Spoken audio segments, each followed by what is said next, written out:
Well, welcome back to the Piney Woods Homestead, y'all. Chicken coop, 1980 style chicken coop is 99% done. The only thing we will do towards the fall is put some curtains on it. But today we're going to get it ready for our chicks. They'll be coming out tomorrow. And so we need to get some bedding down, some feeders and waterers hung. We thought we'd bring you along for that. Guys, thanks for stopping in at Piney Woods Homestead. Hit that like and subscribe if you hadn't, and if you have, as always, we appreciate you. We do, guys. Let's show you how we do it 1980 style. So y'all, the first thing that we're going to do is put down some eco-friendly flakes. And it's just for, you need an absorbent material in there. When I was a kid, we used, in big chicken houses, ground up newspapers. And my dad was telling me that was a nightmare. So we're sticking with these. It works really well. It's about $8 a bag at the co-op, and it'll probably take a couple of bags. Putting in this is about 130 to 135 square feet in here. Be a thin layer, and each week we'll come back, and as we need to, we'll dress spots that are dirty and keep it clean for the chickens.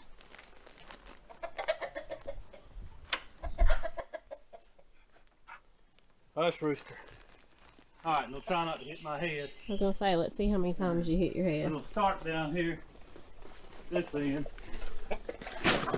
Gotta get that metal out that we didn't use.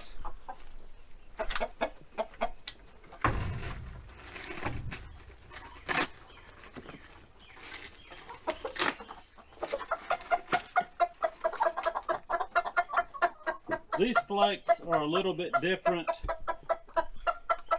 than if you've bought flakes in the past.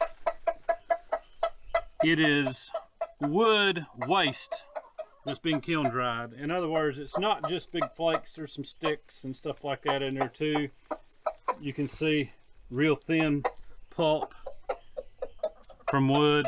It's really absorbent, and it's, I don't want to say a fair price because it's kind of expensive compared to where things were a year or so ago, but it's about the best option for something like this. But you don't have to put down deep bedding to start with, because if you do that with chickens, they're not going to saw it all the way through something deep. You'll find in our experience that the top layer I get dirty, but everything under it is still dry. So we start with thin layers and we build it. It becomes deep bedding by the time we're done. Growing out the chickens, that is.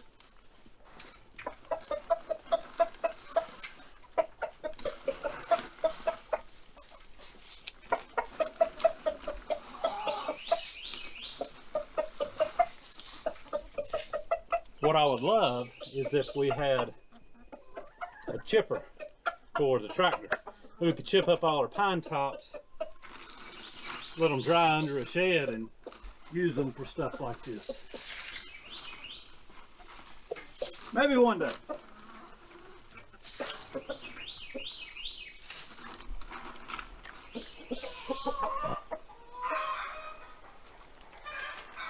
All right, I didn't hit my head, not once. One bag, y'all, and it is 5.5 cubic feet. And y'all, it's real thin in there, but like I said, as they saw it, especially as they start getting bigger, we won't have to put any shavings down for, honest to goodness, probably a week. And then we'll start topping off where they've already sawed it, where they haven't scratched. And they'll scratch it too, y'all, when you got it thin like this, and they'll get some of that dirt. It'll mix in with it too. But we'll keep using this. It's pretty economical to go that route, because you remember, when you're raising your own food, every input you put into it affects your bottom line on what it costs you to raise it. And so we factor that in, so we're not just putting 6 bags of this stuff out at one time, because hopefully we can actually get this thing done 8.5 weeks to raise them inside. Well, actually less than that. It'll be 6 weeks they're in here. We're hoping for like a bag a week at the most. All right, try not to hit my head in here. The next step is to hang a feeder. We will end up hanging 2 of these large metal feeders as the birds grow. They don't need 2 big feeders right off, even with 51 birds that are going in here. This will be adequate for these chicks, because remember, they'll have access to it 24/7 to get feed. So we'll start by hanging this one, and we will add an additional feeder probably a couple of weeks into the growth. But y'all, all I've done is just taken some spare hardware that I had laying around, and that's just going to hook over the top of this feeder, and some baling twine that was in the back of my truck. It doesn't have to be fancy. We've used old horse leashes before, dog leashes, stuff like that. And when you're starting off the chicks, remember they're small, don't hang it up too high. We basically just want it hovering off of the ground, because they're big enough right now they can reach the feed that's in there, or even hop up to get it. So all you got to do is secure it to your rafter, either by tying it around it like I'm doing, or throwing you a nail in it or something. And account for the weight, sagging it. And these will be adjusted as the birds are growing, but not much. We'll always keep it off the ground, and the main reason is because of moisture, condensation from the ground. Keep it an air buffer, keeps your feed dry. But these birds, they're about like our pigs. They will eat, and eat, and that's a good thing, because they're getting good, clean Nutrina feed, and it really puts weight on them quick. All right, so that's done, and now we'll move on to getting the water put up. All right, y'all, the next thing is to hang a good waterer. And we have found over the years that these simple 3.5 gallon waterers work really good. There's nothing at all to go wrong with them. There's no little cups to replace when they break. They're sturdy, they work good. They're about 20-25 bucks a piece. And they're easier to clean without the little cups on them too. Yeah, it is easy to clean, because you're gonna have to clean it throughout this grow out. But we'll hang 2 in here. Today we're just hanging 1. They say that you can raise up to 56 birds on this single drinker, but in our experience, about 30 birds, they'll drink it in a day when it's warm. Even if it's not warm, they'll drink it in a day. So they get fresh water every single day, and with 51 birds going in here, we'll be filling 2 of these up as they get older every day. They'll get fresh water every day. But I like to find the lowest spot in the coop, and it's about where I'm at, to hang that water. That way you're not, if they were to knock it down and it spill, you're not just saturating the entire coop, just a section of it. So they don't need their water right beside their feeder anyhow. Nothing like that. But once again, just make sure I got a little metal S hook on here. I may have to put something a little more substantial, but for this purposes, I can just show you.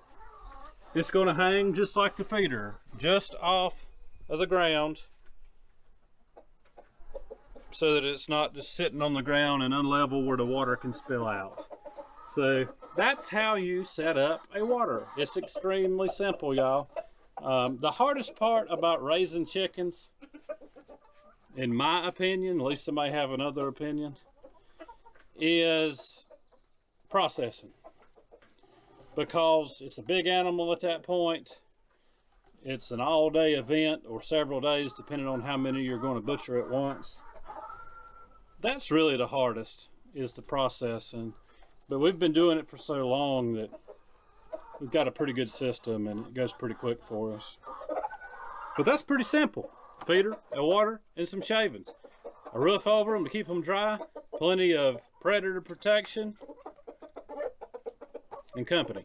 They're going to be happy. Oh! There we go. There it went.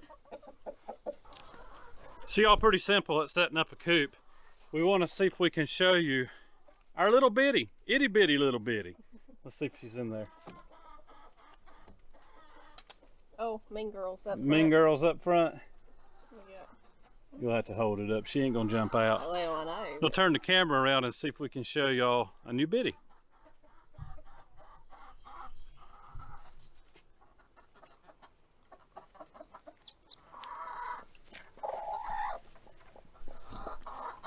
Oh, there's two. There's one bitty. Oh, there's two bitties. Yeah, there's two. Two itty bitties. All right.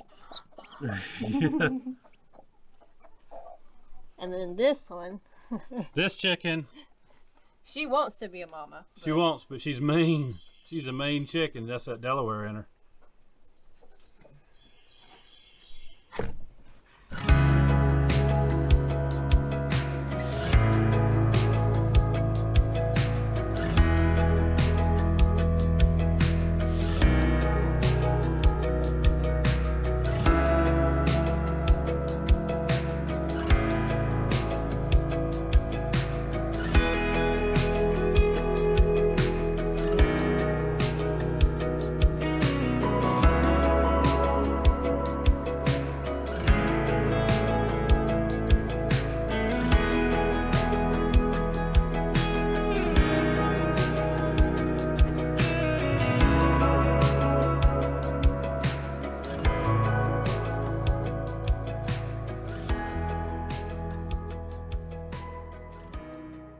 Y'all, thanks for hanging out with us as we got this chicken coop set on up so we can get the biddies in here tomorrow. That's the plan, right? Yeah. It's time for them to come out of the brooder, guys. Only problem is it's going to be cool, 40s and 50s for the lows overnight, so we will probably actually hang a brooder lamp inside of here for about a week. They've almost got all of their feathers, but it's time for them to move out of the garage and into their huts. So we're careful with brooder lamps. We know how to hang them to not have a fire hazard, so we'll take care of that. And guys, we hope that you have a good day, a great week, and we'll see you on the next one, good Lord willing, and the creek don't rise too high.